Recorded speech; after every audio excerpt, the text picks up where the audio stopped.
Hey guys, I'm Elizabeth McCravey, a website designer and business coach for entrepreneurs and your host for the Breakthrough Brand podcast, the show that's all about pulling back the curtain on how to actually build a successful business. I don't skim the surface around here. If you want a deep dive into the nitty-gritty details of what it takes to run a successful business and stand out in a crowd, you're in the right place. After creating a multiple six-figure-a-year website design business in my 20s, I'm ready to share everything I've learned and everything I'm still learning because I believe the keys to building a thriving business should never be a secret. Here you'll find episodes that are actionable, direct, and fun, like friends chatting business over coffee, and a fresh, honest take on the reality of being an entrepreneur. If you're ready to master online marketing, branding, website design, mindset, and business strategy, then this is the podcast for you. It's time to build your breakthrough brand. Let's do this. Welcome back to the Breakthrough Brand podcast. You are in for a treat today. I'm so excited to introduce you to Tiffany Cheung and her inspiring business story. So Tiffany and I met in the internet world because she's actually a template customer of mine, and she uses the Nicole template, which she totally customized on her own within 3 days, which was super awesome. I loved seeing her get so excited and launch it so quickly. So that's a fun story we'll talk about later in the episode. And we also were both in one of the same online programs together. And so this transformation we're talking about today of her going from getting laid off to making six figures in a year in her business was really cool because I feel like I really did get to see her go through that, through following along with her on Instagram and through having her as a customer, which was really cool and inspiring to me to watch. So Tiffany's going to be sharing how she went from being laid off during the pandemic in 2020 to creating a six-figure online business as a coach teaching Instagram marketing. And on top of that, Tiffany's a single mama and is also a student finishing up her bachelor's degree right now. So she made this leap with a lot of other stuff on her plate and getting laid off, which again, I find super inspiring to hear her talk about. So we're going to talk about her story and transformation there. And then we're going to get into some really practical stuff too, because you guys know I love the practical as well. So Tiffany knows so much about Instagram and growth on Instagram. She saw a huge growth in her audience this year. So we're going to talk about Instagram marketing tips and strategies, which I think you guys are really going to love. And Tiffany and I both, I would say, have very similar perspectives on Instagram marketing, which I think is really fun. So this is an inspiring conversation, a fun conversation, and also really tactical all at the same time. So I hope you guys enjoy, sit back and relax and listen to my conversation with Tiffany Cheung. All right, guys, I'm here with the amazing Tiffany Cheung. And Tiffany, I feel like I know you already, even though this is the first time we're chatting face to face, because guys, Tiffany is a template customer. You're someone I followed on Instagram ever since we first connected with the website templates. And I know you listen to this podcast. We've been in one of the same online programs at the same time. So I'm just really excited to get to chat with you. So welcome. Thank you so much for having me on the show. I'm so excited to be here. Yeah, and I've been following you for a while and just following along your journey and your, of course, beautiful templates, which drew me to you in the first place. So I'm super stoked to be here and to be able to chat with you and share my story. Yes. So exciting. And Tiffany's using her brand new podcasting mic, which is really fun. So this is a good time. Yes. So you sound great too. So it's awesome. Thank you. Okay. So for people who don't know you, if you want to just start by sharing just a brief who you are, who you serve, and what you do in your business. Yeah, absolutely. So I am a social media business coach. For my business, I essentially help online coaches and aspiring coaches to create an aligned marketing and content strategy that really speaks to them, their brand values, and their clients. So I help them to really transform their brand online in a way that really speaks to their ideal aligned clients and turning those followers into paying clients and customers. So whether that's online courses, building a coaching program, building out their sales funnel, I essentially take them from zero to launched. And I love what I do. Seeing those transformations is really amazing. On top of that, I'm also a single mama. I'm a student. I'm finishing up my bachelor's, and I'm also a published author. Oh my gosh, I didn't know you were in school right now. What are you getting your bachelor's in? Yeah, my bachelor's is in communication. Okay. So I took a year off when I had my daughter, but I've just Yeah. continued just slowly and like in little increments. And I'm so close anyway that I'm just going to go ahead and finish because it's something that has just been a journey for me that I feel like I want to kind of wrap that up. Yeah, that's so exciting. Okay. And also, I didn't know you were a published author. I'm learning new things. Tell me about that too. And then I want to get into your story because I want people to hear that as well. Yeah, absolutely. So, my first and forever long passion will be writing. I love to write. I wrote two books that were published in high school. Oh, I was also published in a poem collective. I'm also a poet, so I write a lot of poems still to this day. And then I'm also going to be looking to kind of finish up and publish my next book within the next year or so. And that's going to be more so focused on strategy, Instagram. And then one day I do want to put together a memoir too. So I love writing. I feel like I'm very much in flow and I'm able to express myself through writing. So my brain works in like words and just not numbers at all. oh my gosh, I love that. And what I've noticed, you're a great writer, even just like following you on Instagram and like Oh, writing good thank you. captions even can come out. So that's Thank you. really, really cool. I did not know that. Yeah. Okay. So for people who listen to this podcast regularly, I know I don't often do the whole backstory thing, but I think your story is really interesting. So I'd love for us to focus on that a bit more in this episode. So if Yeah. you could kind of take us back to where you were, I guess really we could kind of start at the beginning of last year in 2020 or even like before that, but just your journey going from not having a business to having a business and building it to six figures really quickly. I'd love Yeah, to hear about that. absolutely. So I actually started Instagram as a content creator. So I started actually as a beauty blogger. And this one was when I just became a new single mom. I was struggling with postpartum depression at home. And it was just a really difficult and low point in my life. And so I kind of fell in love with makeup and creation, just kind of the artistry and connecting with that online community. That's when I really tapped into the power of social media. And then from there, I just kind of kept doing that. I actually monetized my platform completely. And I was able to grow to, at that point, I think it was like 50, 60,000 followers. And then I was still working my 9 to 5. I was still working 9 to 5s throughout that entire time, all the way up until COVID hit last year. And that changed so much for so many of us. And for me, I did lose my 9 to 5. I was a marketing and communications manager. And from there, of course, my mind immediately went to, I need to find another job. I need to find another 9 to 5. And I started applying and I was on Indeed and just trying to find the right position. And I was on this interview actually with this really sweet woman. And I was telling her about an Instagram masterclass that I just taught in San Francisco, which is where I live. And it was sold out. And I was continuing to coach and mentor some of the students that had attended. And I told her, I was like, right after this is what I'm doing. I was telling her a bit about my business because we were in this conversation flow. And she was telling me about this position that I was, going to be applying for. And she kind of stopped me and it was almost in like an under the breath type of way. And she was like, look, you're going to have to put the same amount of effort and just education, resources, investment into this position. If you have something that lights you up in this way, go and do it.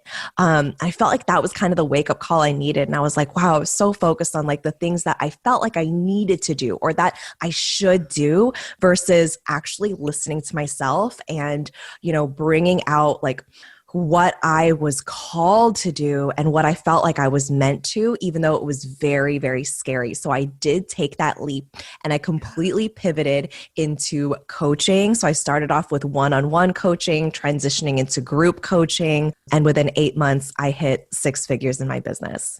Oh, that's so awesome. Yeah. So, okay, I have a few questions there. With whenever you were applying for jobs after getting laid off, was your instinct at all at that time to like try to go full time in your business? Or was it just like, no, I should definitely get a job because that's not safe to like focus on my business all the way? And that's kind of why you were going for jobs?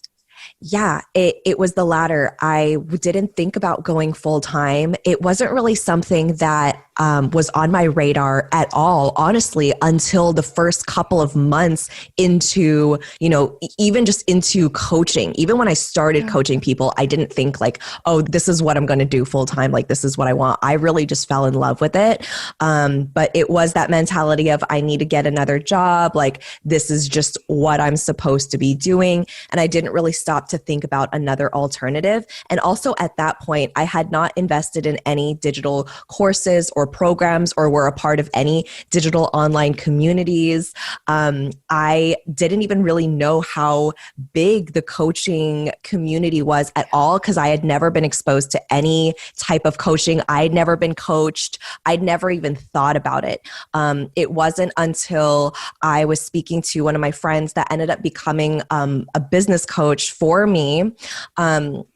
Even though it wasn't something that, he offered front facing, he was actually a remote job coach, but he had been through so much and he actually ended up taking me on and mentoring me. Then I started opening up my eyes to the online community and just the power of social media and how much I had taught myself and my progress in my own online growth and building my community that I realized was so crucial for so many small businesses and aspiring coaches that wanted to build their business. So I tapped into everything that I knew, as well as results that I had gotten for myself, as well as people I had helped before. And that's how I built my first program, which now, has been updated several times.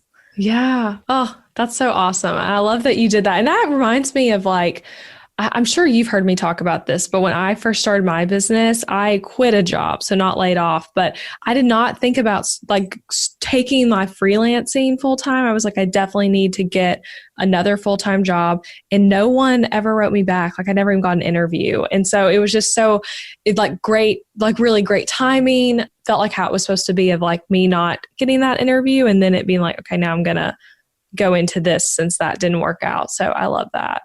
Absolutely. Yeah. So, okay. And when was that you launched your business? How many months ago right now from the time? I know we're recording this, guys, in mid-January. Yeah. So I think it's about 10 months. I launched in April officially. It was my first official month of business. And then I hit six figures around November. And then, from there, just continuing to scale. And then in 2021, I have so many exciting things just coming. Just telling you about the podcast is kind of my next launch and venture, which I'm really super excited about as well. Yeah. Do you have a name for your podcast yet? Mm-hmm. It's the Social Reset Podcast. Okay. So we're going to be essentially resetting the way that people utilize Instagram and social media in a way that you are presenting yourself, creating content, making decisions in a way that is very aligned and you're trusting your intuition. So I'm talking about mindset, manifestation, money, marketing, all of those things on the podcast. That's awesome. I'm excited to listen to it when you come out with it. Okay. Yes. Okay. Continuing on that actually really does relate to what you were just saying with your podcast topics even, but thinking about how you were able to hit six figures within about 8 months in your business, I know that you've attributed a lot of that to what you've done on social media, I guess specifically Instagram. I'd love to know if there are other platforms too that you feel like you utilize. But my question for you is, what tips would you give to listeners about having more success on social media? So both from the perspective, let's look at growing their business financially, but also growing their following, because that's also something you've done really significantly last year, which I know you came into it because you had been a blogger. So you already had a bit of that following there, but it might have not even been the right clients, So just tell us some tips for that.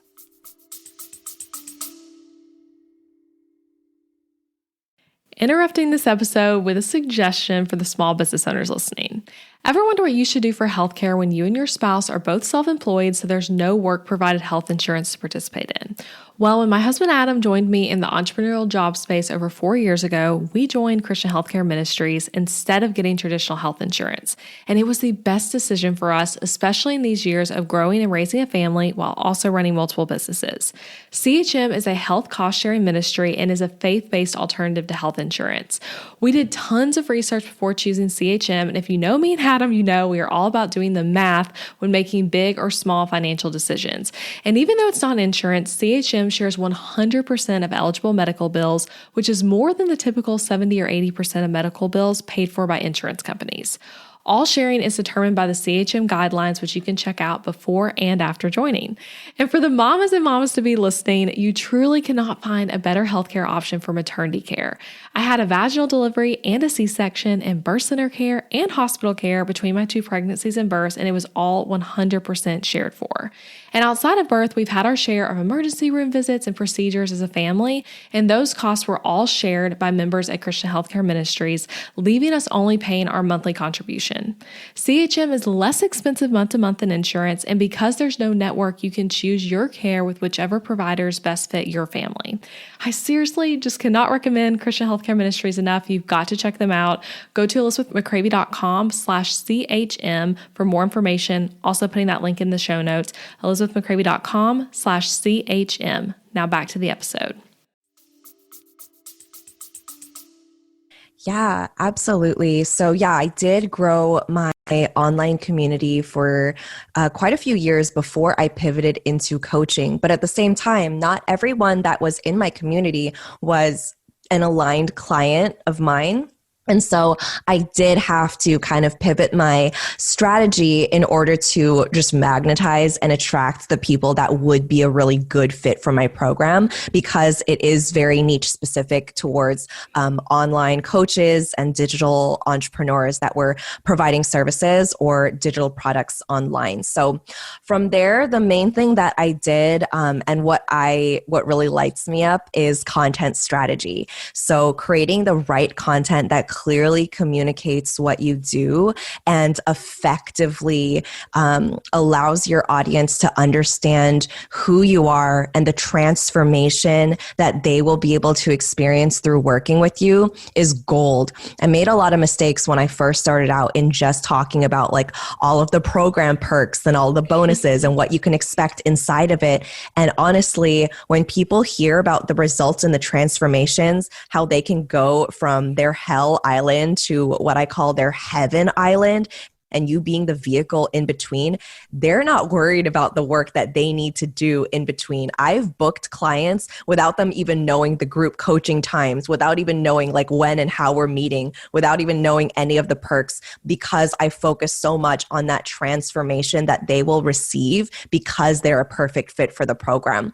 So really being able to craft your content strategy to speak to your ideal audience and starting with your brand messaging and really understanding their pain and doing that market research, going and asking those questions and being proactive about it is going to change the game for you.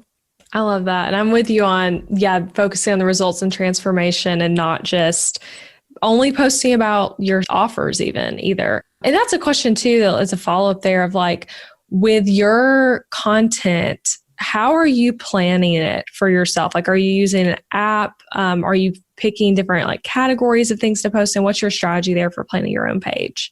Yeah, so I know that some people are able to kind of batch their content collectively for like maybe 2 weeks or so, and they use either Later or Planoly to schedule their posts and post for them. Honestly, what I would say to anyone who's struggling with this is find how you operate, how you are able to tap into your creative flow, because that's going to be different for every single one of us, especially as creative entrepreneurs. Sometimes it just doesn't work to sit in front of a screen and just try to come up with those ideas. So for me personally, I use an app Unum, UNUM, and I don't use it for scheduling, but I just use it to see what my feed looks like aesthetically, just so that it looks visually appealing. But I also don't put too much pressure on that. I always like to really focus on quality content over either quantity, just posting for the sake of posting or posting so that my feed looks perfect. I really want to focus on, that content and diversifying that content. So using all of Instagram's features. Another thing that I will do is I actually use Asana, and I use the free version, so you don't have to use the pro version, but I have a board, which I've labeled my content repository. And I break my content up into pillars. So I have unawareness, know, like, trust, and I have shared connections. So unawareness is essentially everything that my ideal client needs to understand and know before they work with me. I'm bringing them from unawareness to aware. It's essentially like they don't know what they don't know, right? So once you're able to kind of pivot someone and bring that education to them, they're going to want to keep coming back to you because they associate you with the one that was able to help them, allow that clarity or, that like mini transformation. And so they're kind of hooked. Know, like, and trust is more so how are you building that trust with your audience, sharing things about yourself, as well as being lighthearted. I find that a lot of business owners, especially the ones that are in my programs, feel like they need to show up as this, professional version of themselves all the time and only talk about business and only talk about their offer. And it has to be, very strictly work. And Elizabeth, I know that you share your personal life as well and you connect with your audience. And I think that's also what makes them loyal and engaged to you. And I would say the same thing for me. I'm very personal on my feed. Some might say too personal. I talk very openly about mental health, anxiety, what I went through postpartum depression, as well as my breakups, my separation from my daughter's dad, co-parenting, all of these things that I feel like I can use and I've been called to share so that other women feel less alone, that other women know that, hey, if she went through all of this and she came out on the other side and this is how she did it, I can do it too. And I feel like it's my place to empower women with my stories and, how I got myself from very, very low points or up and down points throughout my life and what was able to help me get to where I am today, essentially. Yeah. Okay. That's awesome. I love that too of the categories. I think that's so cool. So wait, tell me the categories again. So it was unawareness, like, trust. What was the other one? Shared connections. And I put these on rotation based on my goals for that month. So I align my business goals with my Instagram posts. So for example, if I'm nearing a launch, that's, maybe I have a goal for a certain number of people that I'd like in my program, or maybe I want to hit a certain revenue mark that month, or maybe I want to gain, 5 new clients into a brand new group coaching program that I'm launching. So getting really clear on what that end goal looks like for me, and then reverse engineering it in the form of Instagram posts and content that will get me closer to my goals. So I'll just give a quick example if someone wants to kind of visualize this. If I was setting a goal for myself to book 5 new group coaching clients into my new group coaching container, I might post client testimonials and transformations. Maybe I'll go on live and transform that into an IGTV from a previous client that quit their 9-to-5. And this is where they are at today. They maxed out their one-on-ones, etc. This is something I've done. And then I might share a personal story about me. Who is the person, behind this business? A little bit about me, maybe some fun facts, maybe reintroducing myself or sharing a personal story about myself. I might also share about the program so people know what to expect and really focus on the transformations, as well as maybe a couple of other testimonials and examples of people that have gone through it before. So there is that social proof that I'm building throughout this process. And I might also share, something from shared connections. So shared connections are connections that you have with your audience. So if you know that your audience is mainly women or mainly moms, or you love something that you're able to kind of relate to, or you've gotten a lot of messages around, those are things that you want to share. And that just builds this connection. It makes you feel like you really know someone. Like, Elizabeth, I listen to all of your podcast episodes. I keep up with you on Instagram. I literally feel like I know you and what you and your husband are up to. And it's because you share those things about your life that people go, hey, I'm interested in that, or that's something I'm looking into, or that's something I can relate to because I've gone through it before. So the more you're able to build those human connections, the more impactful I feel like your strategy on social media will be, because we're really shifting away from, buying products from people to, buying people and buying into their stories because of who they are. Okay. That was so great. Everything you just said. I seriously love that. And I hope people will try that asana or whatever. I think I say asana wrong. Asana, however you say it. I say asana, but that sounds prettier. I think asana is like the yoga term for the way to pronounce it. That's why I always say it that way. But whatever it's called, or another company if you want to use a different one. But I hope people try that out. Yeah. And I guess another follow-up question for thinking about how they could implement that, is it that you have all these different categories? Are you writing the post into it as a bank, or like just the concept idea? What is it? Yes. So I have a board, and if you're familiar with Asana, you can create lists or boards. And so I have columns set up for every single content pillar, and underneath it, that's where my captions live. Okay. And so from there, I won't write out the entire caption all in one sitting necessarily. Sometimes it's just the idea, or it's just the theme, or maybe it's just the first line and a couple of main points that I'll expand on later. Maybe I don't have enough time. Maybe I'm just not in flow, but I know it's something I want to touch on in the future. So I'll jot those things down. And then maybe once every other week or so, I'll kind of go in and just expand on a couple of those captions. So the way that I write my captions, and I have a caption anatomy guide on my website as well, on exactly what to include in your caption in 3 main parts. But the way I like to outline it is really having a very clear hook or question,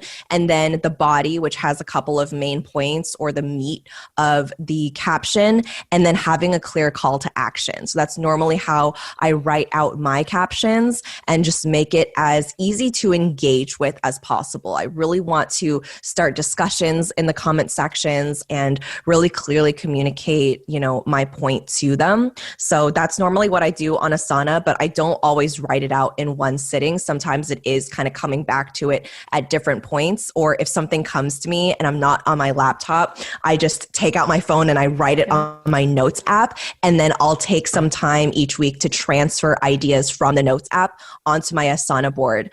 Because not only do I have content pillars for, posts on my feed, I have sections where I'll section this out into, like, this would be a great IG live. This would be an IGTV, or this is going to be a fun reel that I can record.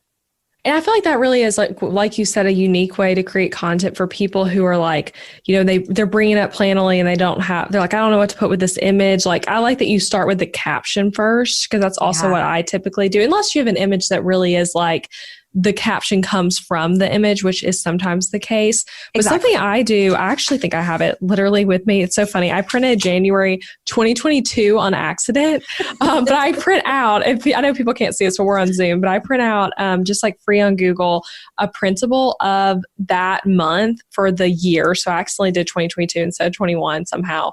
But then I'll go in and kind of write ideas. So similar to like what you're saying, but I don't have those categories I'm working from. So I really love that. I think I'm going to try that for later in this month. But I'm with you too on, like, I'll in Planoly for some knock the whole caption out when I feel inspired. And for others, it's like, this should be about this, or this should be a reel later, or whatever it might Yeah, be. exactly. And then Elizabeth, a good way to kind of get started is like, what are those goals that you'd like to reach in, say, 3 weeks or 4 weeks? It could be very small, something like, hey, I just want my audience. Maybe I've got a lot of new followers. I just want them to know who I am and connect with them a little bit more. So maybe you're sharing some more personal stories. Or if someone listening to this is kind of leading up to a launch, taking those main kind of content pieces or transformations or maybe modules from if it's a course launch or if you're what you're teaching in the program, and converting that into teasers in the form of captions leading up to the launch and having clear call to actions towards whether it's a masterclass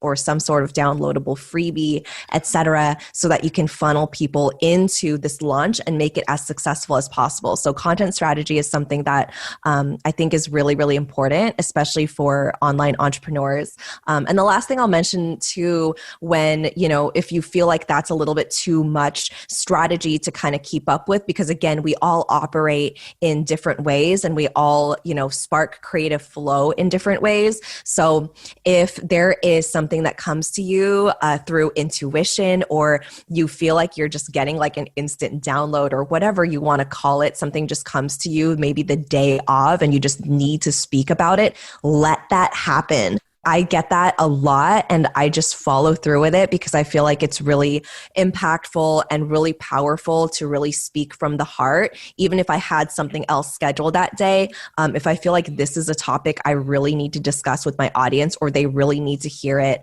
that's something that I will prioritize in the form of, either a post or if there's more to say, I'll go on live, etc. So kind of let yourself be intuition led and start to trust yourself with that too. And I think the more you're able to do that and create that intentional content that prioritizes quality over quantity, your audience will be able to see that from you. Yes, I love that advice to follow the intuition there. And I can relate to that. Even like thinking about for me with Instagram stories, some days I'm just like, I don't really feel like being on stories. And so I'm not. And then other days I'm like, I could do this all day. And like, I follow that and like post when I feel that creative energy and intuition towards it. So I love that. Okay. What other tips could you give us for Instagram strategy and all of your amazing stuff you've learned?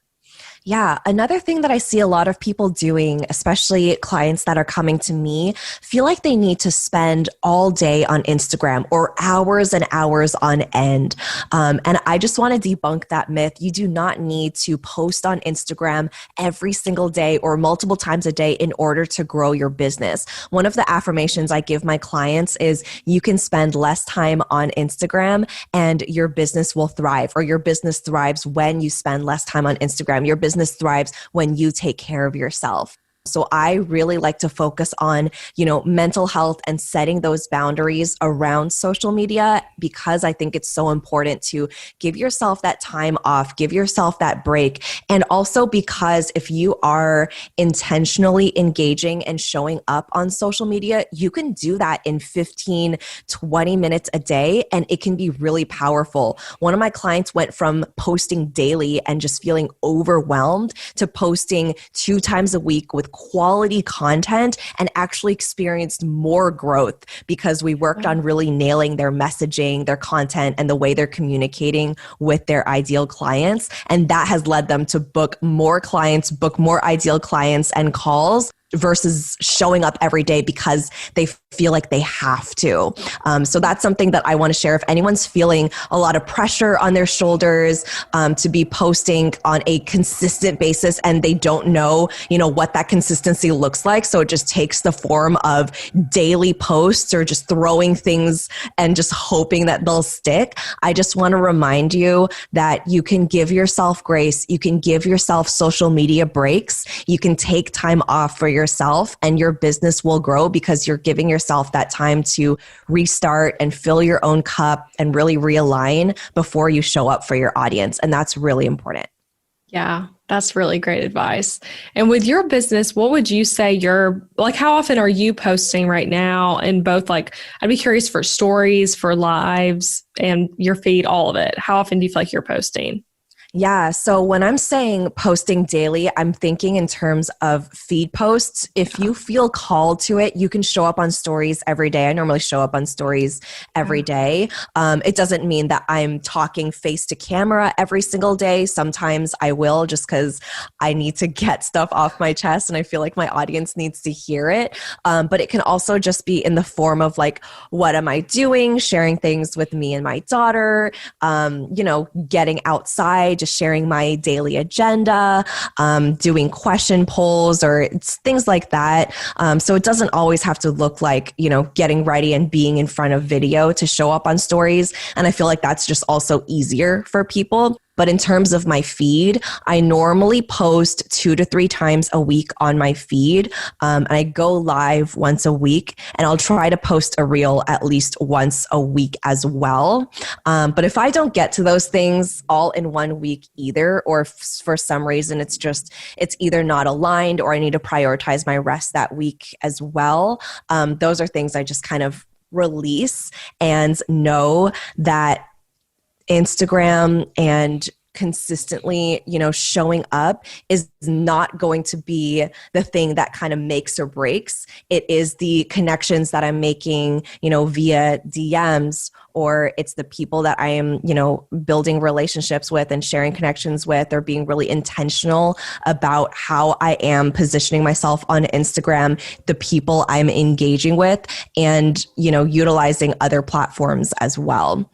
Yeah. Okay. I love that. And I feel like I'm similar to you with the storying pretty frequently and then not posting to the feed necessarily as much. So right. I'm with you. Yeah, I love that. And stories are so fun. I love that you just said too of like, it doesn't have to be face to camera all the time. I feel like I do face to camera a lot, and that's just how I don't know. I just always end up doing that, maybe more than other things, but but it doesn't have to be. It actually probably is better, if anything, to have a great mix, because people get tired of you just being like, hello, I'm talking to the camera 24/7. Yeah. And there's more that you can do, on stories in a way where it really encourages responses, because there is that, reply directly and it goes straight to DMs.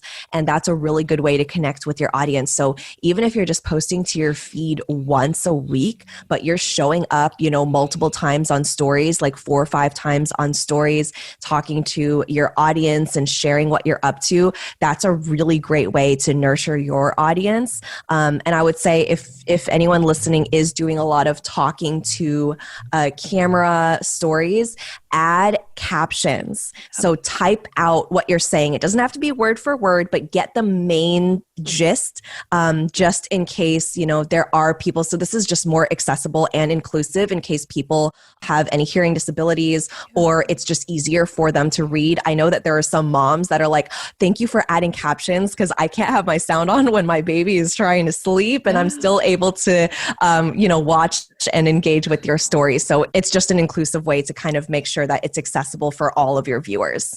Yes, I'm with you. And I forget the percentage, but I've seen a lot of statistics about how so many people, again, I wish I knew a statistic to share right now, but are listening or watching stories with the volume off. So it's like they do want to be able to know what the gist of it is without necessarily having the volume on. So yes, I'm with you. Okay. I have one more question about Instagram strategy specifically. I've seen you share stuff like tips on, maybe it's in a reel or IGTV. I cannot remember where you've shared it, but different tips about hashtags. So I'm curious, what are like, for people who want to use hashtags or are using them on Instagram, what's your way of doing it that's worked for you? Yeah, absolutely. So I do have an entire hashtag guide that you can grab off of my website as well, which will kind of share this more in depth if someone wants to follow along.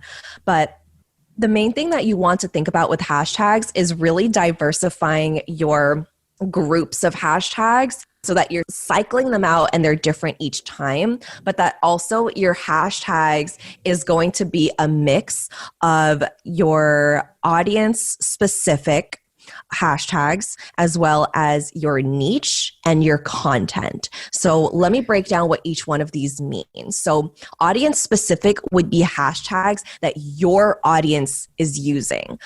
So not necessarily, describing your audience, even though you can use those as well, but think about what hashtags your audience would be using so that you can pop up on those tags as well. And it's going to be easier for discoverability. This is also, an area where you can intentionally engage. So I mentioned before how you can spend, a couple of minutes engaging on Instagram. This is going to be one of those things, is engaging on the hashtags that your ideal audience uses. And that's a great way to find, connect, and nurture, relationships with the people that really fit into your aligned ideal client.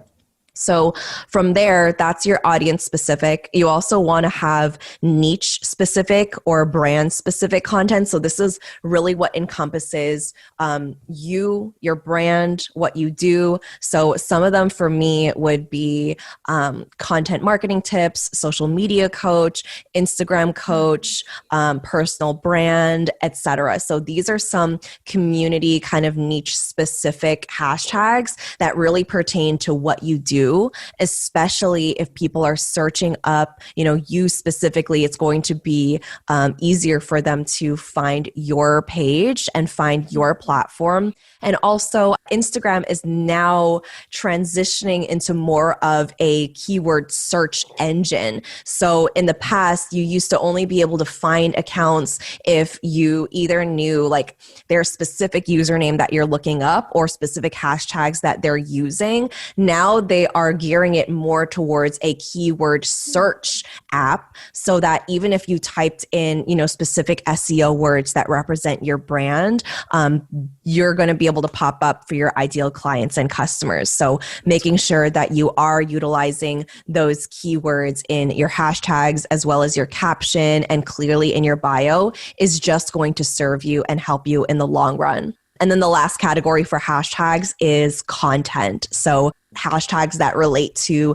the photo or the theme that you're sharing in your captions. So for example, I teach a lot on mindset and manifestation. So if I was sharing something in regards to manifesting something for 2021, I'm going to use specific hashtags that are related to the manifestation and more spiritual community on Instagram so that they can find me and I can connect with them.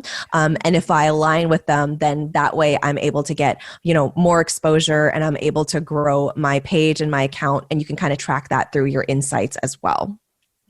I love that. I love how you're breaking this down into like categories. I think that's so helpful for people. So yeah, so we have the audience, niche, and then content as hashtag categories. And I think that is such a helpful just framework for people to have. And a question I have for you too that relates to hashtags, last one. Would you use all 30 every time, or are you more like, and 30 is the max for people wondering what I mean by all 30, or are you just using a few? Yeah, I'm using all 30. Instagram gives us 30 hashtags and every single hashtag is an opportunity for you to be featured on the top posts or searched by someone that is going through the hashtag. And it gives you an opportunity to be in front of new eyeballs and new audiences and those people being your ideal clients if you're using the strategy I just mentioned in terms of the categories. So if you have 30 opportunities to be in front of brand new audiences, like times 30, you would want to use every single one of them. Yeah, I'm with you. I also use all 30 typically, unless I'm just like struggling to come up with like a last couple, then I'll use less, but I'm with you on that. And another thing too, with Reels specifically, even, I'm sure you've noticed this, Tiffany, but like when you look at a hashtag, at least right now, the first spot is always for a Reel, like both on the top of that hashtag and the most recent. So I think Reels is a really great one too, to like, if you're like, I don't really know if I want to use them that much in my posts, like using them on Reels would be really smart. I've had that help some of my Reels of like using specific hashtags and then seeing them on top or the most recent even. Yeah, exactly. And Instagram is still really incentivizing Reels. So if you have not jumped on Reels, this is a great opportunity to really immerse that into your content strategy and have fun with it. You can repurpose old content or old topic themes that you've shared in the past, and transform that into a fun, entertaining reel, and really let yourself be creative with it. But definitely for reels, you want to be using all 30 hashtags as well, and you want to add those in the caption itself. So that's going to really, really help with exposure. And especially since reels has just such big like real estate on the hashtag top posts, that's going to be really, really powerful and a really good growth strategy too. Yes, totally. Well, thank you for all those tips. Those are seriously amazing. Another question I have for you. So you have the Nicole template from my shop, and you did such a beautiful job customizing it. I've loved your website ever since you launched it.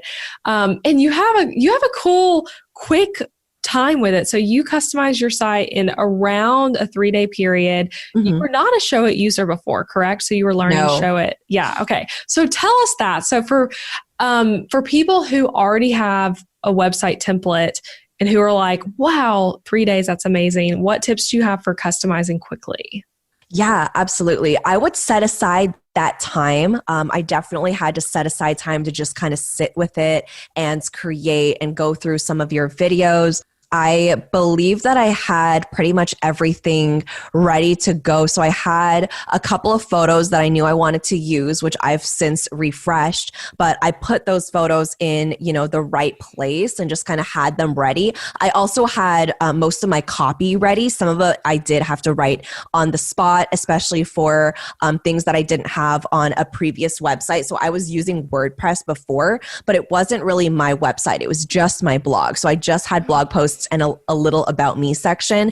This website was going to really feature me and my services, and I wanted those things to stand out. And so those are a couple of things that I did, was just have my copy ready, have my photos ready, set aside some time to really go through the videos. And then anytime that I felt like I was stuck, I would reach out to Show It support, and they've been really, really helpful. So even though it was my first time using it, I feel like it's pretty easy to navigate. There are a lot of things that you can customize, and even some that I feel like maybe I haven't even tapped into just yet. But for, putting together a website and creating, the landing pages and my 3 main pages, which is my home, about, and my services, I was able to get that up within a couple of days. So I don't think it's difficult to navigate. It's just a matter of having the right copy that you really want to feature.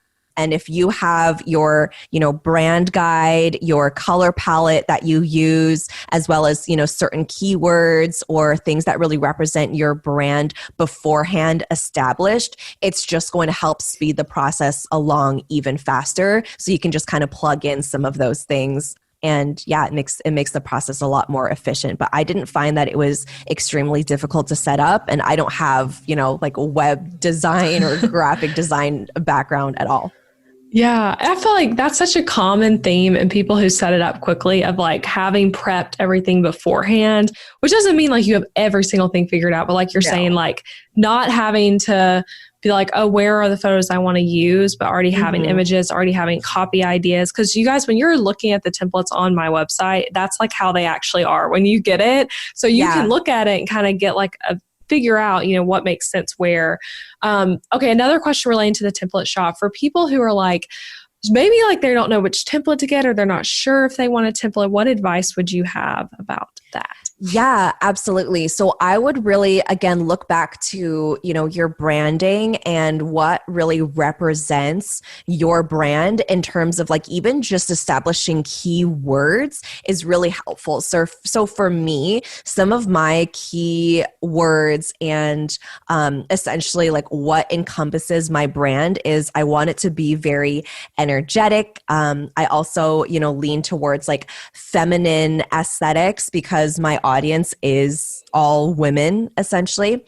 And from there, I also wanted something that was going to be easily accessible, easy to navigate, very clean, and just spoke to me, and had the pages that I felt like would feature the things that were most important. So like I mentioned, kind of that services, my about me page, and the home page. I really wanted it to create kind of that wow factor. And I can honestly say that since I've launched my website, I've had so many people just compliment me on how beautiful it looks and how it's very easy to navigate. It's easy to go through. It's very different. There are quizzes about me and different ways to kind of engage with anyone that comes to the website. So that's something I've really enjoyed. But I would say walk through it. Like Elizabeth just said, the templates are exactly how you would design it on your own. So sifting through, which one speaks to you the most, and depending on what business you're in, she also has different templates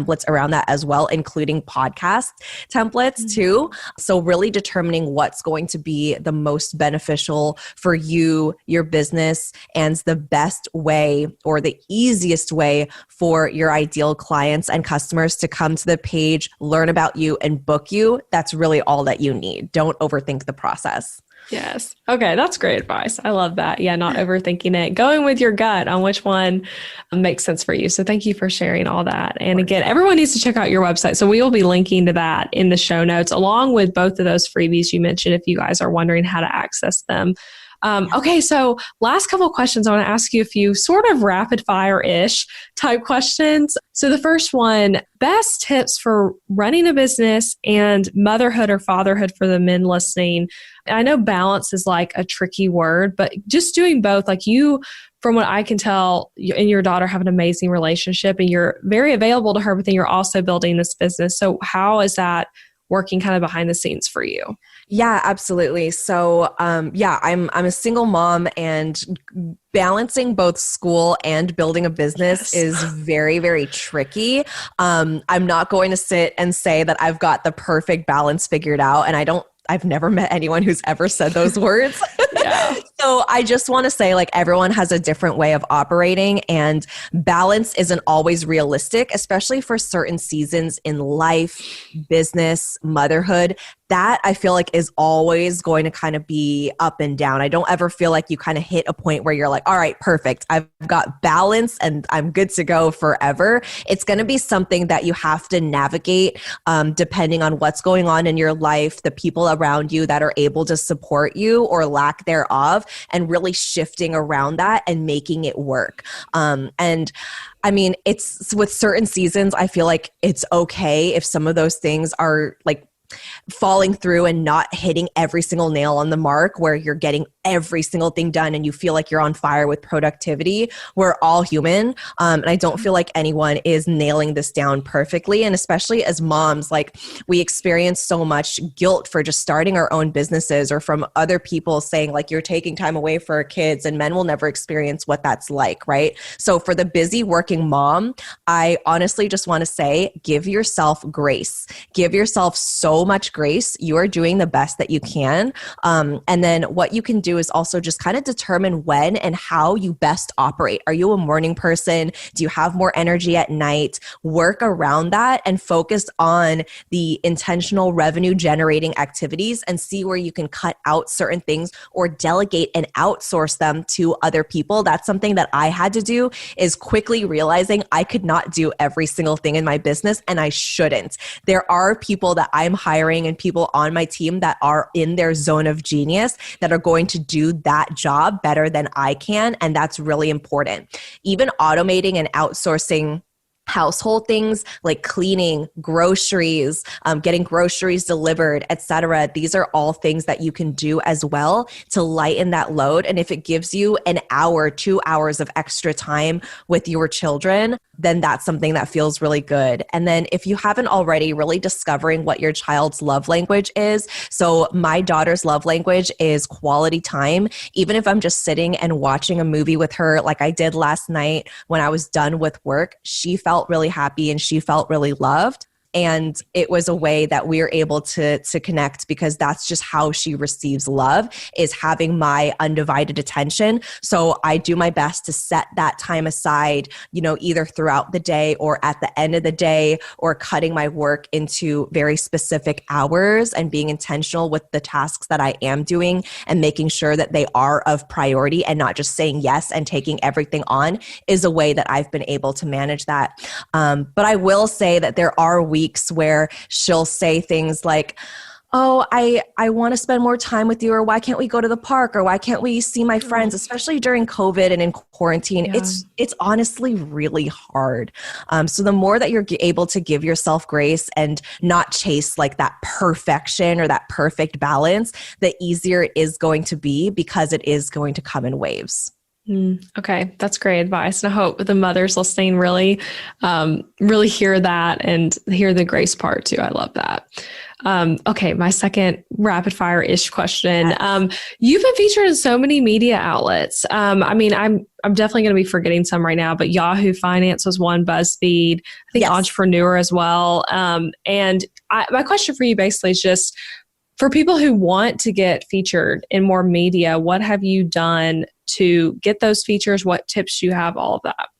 Yeah, I mean, honestly, I don't want to say I'm an expert at this, because I did have a lot of reporters reaching out to me once I was using content strategies as well as posting in a variety of Facebook groups. So I would say, if you do want to get your story out there, online Facebook groups are, I feel like, overlooked a lot of the time and underestimated. There are so many people in like private Facebook communities, whether it's like digital products that you've purchased, or just groups and communities where people have created, their own Facebook groups online. You never know who's in those groups that kind of pick up on your story, especially if you are, sharing a story from your past, or you're using storytelling to really share like certain roadblocks, or different adversity in your life that you've overcome. Those are always stories that people are looking for. And always keep in mind, reporters are constantly searching for those stories. And so having a pitch that you can personalize to different outlets is going to be a really great way to really capitalize on this. And then another thing that I have come across is HARO, HARO. It stands for Help a Reporter Out. So they have this entire website is, if you're looking for more PR, this is something that you can sift through and connect with a reporter in terms of your story and what they're looking for, and can be a really great way to get, extra press, extra exposure on your business. Oh, I love that. I'm going to be checking that out. And do you feel like the media exposure has helped you grow a lot, or is it like easy to quantify how those connect? Yeah, I don't put my entire growth strategy on PR just because I just haven't put a lot of effort into it. I focus more so on building those connections one-on-one with my clients through content and on social media. So that's where I say I focus most of my efforts. But with that said, I have had a lot of connections come to me through those articles, especially being named the top 10 social media coach of 2020 from Yahoo Finance. I've gotten a lot of connections from there as well. So diversifying that kind of strategy with PR as well as, social media and even Pinterest, and just, optimizing that SEO can be really, really helpful in terms of that searchability and discoverability for your ideal clients and customers. Yes, I'm with you on Pinterest. That's awesome. Okay, last question. A business tool that you really love that we might not know about, or a strategy too, just something that you really enjoy. Yeah, so this is not necessarily a tool or a service, but I have tapped into human design very, very recently. And for those that might not understand what that is, it's essentially like the energetic Myers-Briggs. So it helps you understand like how to really trust and listen to how you make decisions energetically, how you manifest, and kind of where that comes from. So I joined a mastermind on really how to listen to my intuition, how to learn more about my specific human design, and how I can bring that into my business and understand how my clients work based on that as well. So I'm a generator. And essentially that means I'm making decisions through a sacral place. And I really have to kind of trust my gut. And if there is any resistance or something doesn't light me up, it's an indicator that it's not the right direction and it's not aligned for me. So it's really helped me understand like how I operate, how I think, and really creating an intuition-led, empath-centered coaching business has really helped me to stray away from like this execution, like masculine energy of strategy, action, and hustle, more into my feminine energy of just being, resting, realigning, trusting my intuition, and also releasing. Like a big part of manifestation is releasing and just knowing that it is done. And so meshing those things together has been really, really helpful for me, as well as has, just generated the best results and transformations for my clients as well once they tap into that. I love that. Thanks for explaining what human design is too. Cause I've started to take the test online for it, but it asks what time you were born, right? I asked my mother to tell me, she doesn't know. So I'm like, I don't know how to answer this. If you're able to hunt down your birth certificate, the exact timestamp should be on there. If not, though, what I know other people have done is do just put in like a time in the morning, a time in the afternoon, and a time in the evening, and just see which one feels like it speaks to you much more. Sometimes when you're reading your own chart, you'll be like, oh yeah, that's me, or that's exactly what I do. And you'll kind of have that light bulb moment. That's another thing that you can kind of do and recognize. But I would definitely first try to hunt down like a time it's on your birth certificate, or if you even have a copy of it in like records somewhere that you can kind of dig up, that'll be really helpful. Okay, I'm going to do that because I asked my mom, and then I have a copy of my birth certificate, but I didn't see a date on there. So maybe I was just missing it though, like missing that timestamp part, but I didn't see a date, or a time rather, a date, of course, but I didn't see the exact time. There is a date on there. I really hope so. Yeah, check again because it should be on the birth certificate. Okay. But if not, I know there were a couple of other alternatives, and I'll try to look those up for you as well, because I remember Manifestation Babe had my leader, which is Eden Carpenter. She's from Intuition Lifestyle, and she was talking about human design on her podcast. And there were a couple of things that she mentioned. So I'll see if I can kind of pull that up for you too. Okay, awesome. Well, I love that tip. Okay, so last thing, tell everyone where they can find you and connect with you, and remind us the name of your podcast again, all that good stuff. Absolutely. So on Instagram, I'm at tiffanycheung.co. That's CHEUNG.co. And that's also my website. So if you want to go and check out Elizabeth's beautiful Nicole template in action, you can. And especially if that's one that maybe you've had your eye on for a while. I know it's a popular one. It's very beautiful. You can see how I've used it and how you can maybe customize it for yourself as well. And of course, if anyone has any questions about the template and how easy it was to use and just my experience, please feel free to DM me. Or even if you have questions about anything I mentioned today on the podcast in terms of the content, categories, hashtags, I respond to every single one of my DMs, and I'm more than happy to help and serve. That's what I'm here for. And then other than that, if you are interested in my signature 8-week coaching program, if you're an online coach or you're selling digital products or you're an aspiring coach, I really essentially help you get from zero to launched and creating a marketing strategy that is aligned to you. So if you want to hear more about that as well, you can DM me. And then I'll also have Elizabeth list the 2 freebies that I mentioned to help you with captions. So I have a caption anatomy guide, which is tiffanycheung.co/caption, or my hashtag research guide, which is tiffanycheung.co/hashtag. Awesome. Yes. And we will link all that. And I want everyone to check those out. So thank you, Tiffany, so much for being here. This was awesome. Thank you. Yeah. Thank you so much for having me. Thank you for listening to the podcast this week, friend. I appreciate you being here. And hey, if you enjoyed this episode, I want to tell you about something. I would encourage you to check out my website template shop.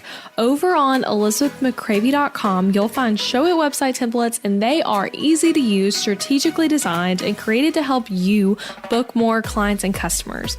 Maybe your current website is really boring. I don't know. Maybe it is, and maybe you don't want to hurt its feelings, but you know it's true.